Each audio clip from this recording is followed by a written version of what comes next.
இந்த பதிவை கேட்டுக்கொண்டிருக்கும் நல்ல உள்ளங்களுக்கு உங்கள் சுவாமிநாத ஜோதிடரின் அன்பான வணக்கங்கள். இன்றைக்கு நம்ம யூடியூப் சேனல்ல அற்புதங்கள் நிறைந்த கார்த்திகை மாத சிறப்புகளை பத்தி இந்த பதிவின் மூலம் தெரிந்து கொள்ள போகின்றோம். மக்களே, மிகவும் முக்கியமான பதிவை ஸ்கிப் பண்ணாம கேட்டு பயன்பெற்றுக் கொள்ளுங்கள். அதற்கு முன்னாடி நம்ம யூடியூப் சேனலை யாரெல்லாம் சப்ஸ்கிரைப் பண்ணலையோ சப்ஸ்கிரைப் பண்ணுங்க, ஷேர் பண்ணுங்க, லைக் பண்ணுங்க. இப்ப பதிவுக்குள்ள போயிடலாம்.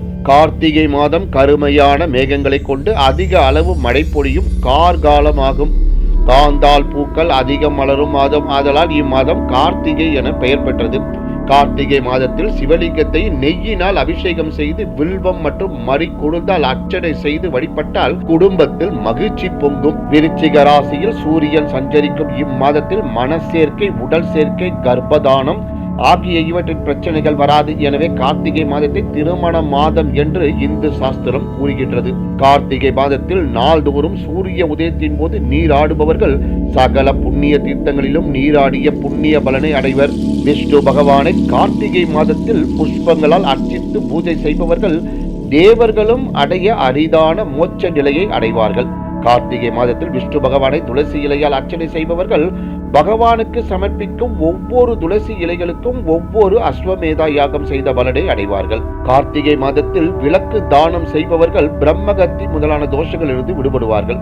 கார்த்திகை மாதத்தில் மது, மாமிசம் முதலானவைகளை ஒழித்து விரதம் அனுஷ்டிப்பவர் சகல பாவத்திலிருந்து விடுபட்டு விஷ்ணு பாதத்தை அடைவார்கள்.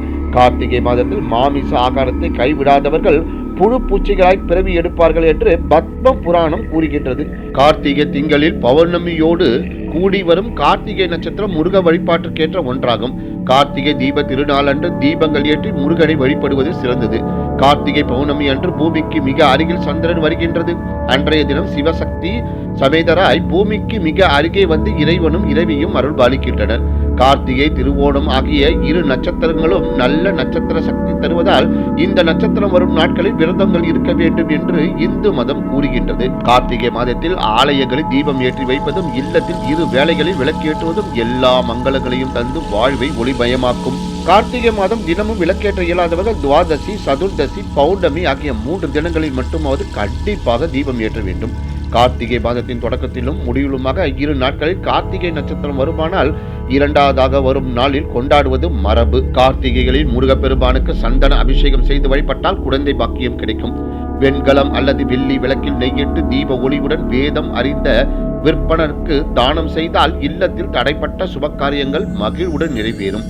கார்த்திகை மாதம் முதல் நாளில் காவிரியில் நீராடினார் ஐப்பசி மாதத்தில் நீராடும் துலாஸ்தானம் பலனை இந்த ஒரே நாளில் பெற முடியும். கார்த்திகை பௌர்ணமி அன்று கிரிவலம் வருவது மிகுந்த சிறப்பு வாய்ந்ததாகும். கார்த்திகையில் கிரிவலம் வரும்போது மழை பெய்ய நேரிட்டால் அந்த மழையில் நனைந்தால் தேவர்களின் ஆசி கிட்டும். திருவண்ணாமலையை கார்த்திகை பௌர்ணமி அன்று தேவர்களும் ரிஷிகளும் முனிவர்களும் வலம் வந்திருக்கிறார்கள். இந்திரன், வருணன், வாயு, குபேரன், யமன் ஆகியோரும் வலம் வந்திருக்கிறார்கள். மகாவிஷ்ணு மகாலட்சுமியுடன் வலம் வந்திருப்பதாக புராணங்கள் கூறுகின்றன. கார்த்திகை மாதத்தில் ஏகாதசிக்கு அடுத்த நாள் துளசி தேவியை மகாவிஷ்ணு மணந்ததாக புராணம் சொல்கின்றது.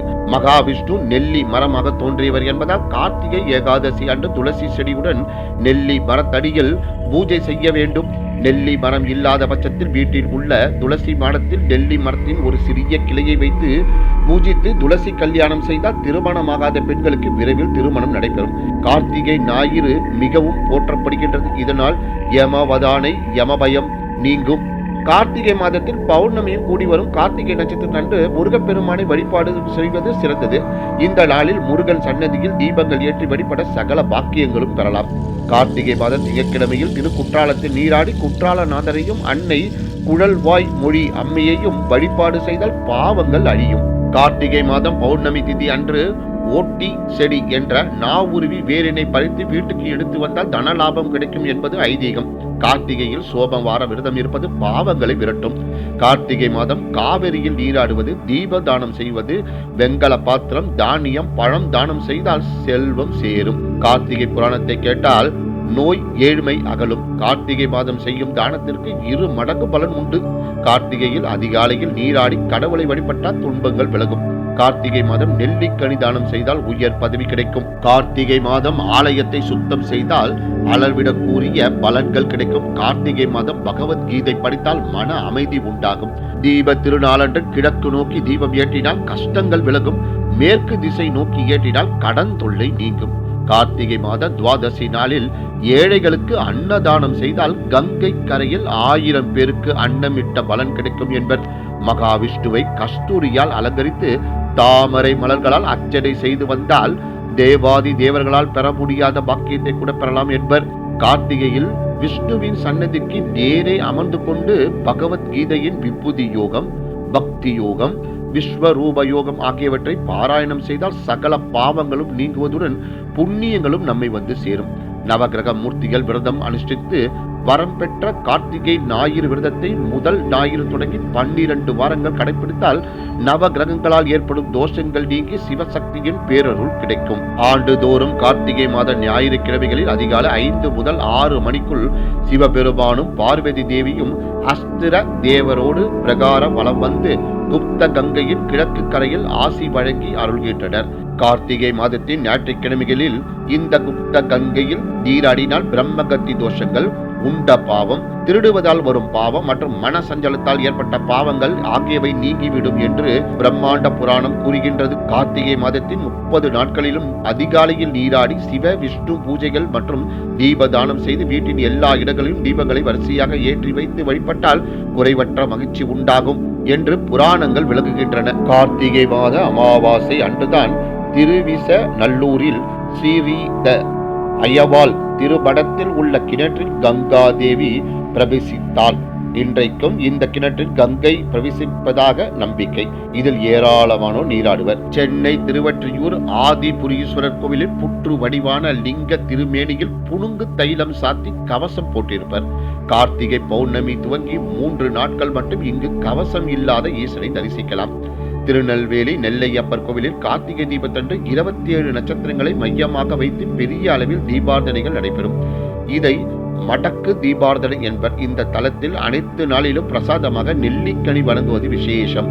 பாலக்காடு அருகே உள்ள ஊர் கல்பாதி. இங்குள்ள ஸ்ரீ விஸ்வநாத சுவாமி ஆலயத்தில் கார்த்திகை தேரோட்டம் விசேஷம். பூரி ஜெகநாத சுவாமி கோவில் தேரோட்ட வைபவத்தை அடுத்து இங்குதான் பெரிய அளவில் தேரோட்டம் நடைபெறுகின்றதாம்.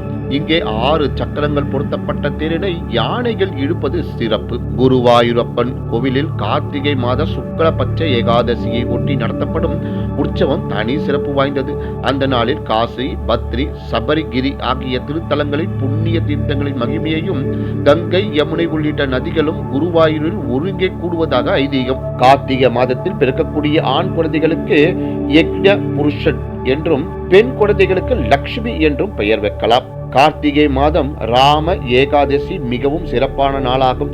ரா என்றால் நெருப்பு, மா என்றால் தாய், அதாவது ஒளி பொருந்திய ஏகாதசி என்று பொருள். அன்று பெருமாள் கோவிலுக்கு சென்று நெய் தீபம் ஏற்றி 11 முறை வலம் வந்து வணங்குவதனால் தாயின் அன்பு போல் பெருமாளின் அருள் கடாட்சம் பெருகி வாழ்க்கையில் செல்வம், ஆரோக்கியம், மன நிம்மதி அதிகரிக்கும். கார்த்திகை மாதம் லட்சுமி பிரபோதன தினத்தன்று மாலை லட்சுமி பூஜை செய்வதன் மூலம் இழந்த செல்வத்தை மீண்டும் பெறலாம். கார்த்திகை மாதம் பஞ்சமி தினத்தன்று நாக தோஷ நிவர்த்தி செய்ய உகந்த நாளாகும். கார்த்திகை மாதம் அனங்க திரை போதசி தினத்தன்று ரதி மன்மதனை வழிபட்டால் திருமணம் விரைவில் நடக்கும். கார்த்திகை மாத பௌர்ணமியில் சந்திரன் ரிஷப ராசியில் முழுமையாக இருப்பதால் ஆறுகள், ஏரிகள், குளங்களில் உள்ள நீர் தெய்வீக ஆற்றல் பெறுகின்றது. அப்போது செய்யும் ஸ்நானம் எல்லா தீமைகளையும் பாவங்களையும் அழித்துவிடும். கார்த்திகை திருநாளன்று நெல் பொரியை நைவேத்தியமாக படைத்தால் சிவன் அருள் கிடைக்கும். கார்த்திகையில் நம்முடைய உடல் மற்றும் உள்ளத்தின் இயக்கம் சீராக இருக்கும். எனவே இம்மாதத்தில் முதல் நாள் அன்று தர்ம சாஸ்தாவாகிய ஐயப்பனுக்கு மாலை அணிந்து விரதம் மேற்கொள்ளப்படுகின்றது. கார்த்திகை மாதத்தில் கார்த்திகை தீபம், சோமவார விரதம், உமா மகேஸ்வர விரதம், கார்த்திகை ஞாயிறு விரதம், கார்த்திகை விரதம், விநாயகர் சஷ்டி விரதம், முடவன் முழக்கு, கார்த்திகை மாத வளர்பிறை துவாதசி, பிரமோதினி ஏகாதசி, ராம ஏகாதசி போன்ற வழிபாடுகள் மேற்கொள்ளப்படுகின்றன. நன்றி, வணக்கம், வாழ்க வளமுடன்.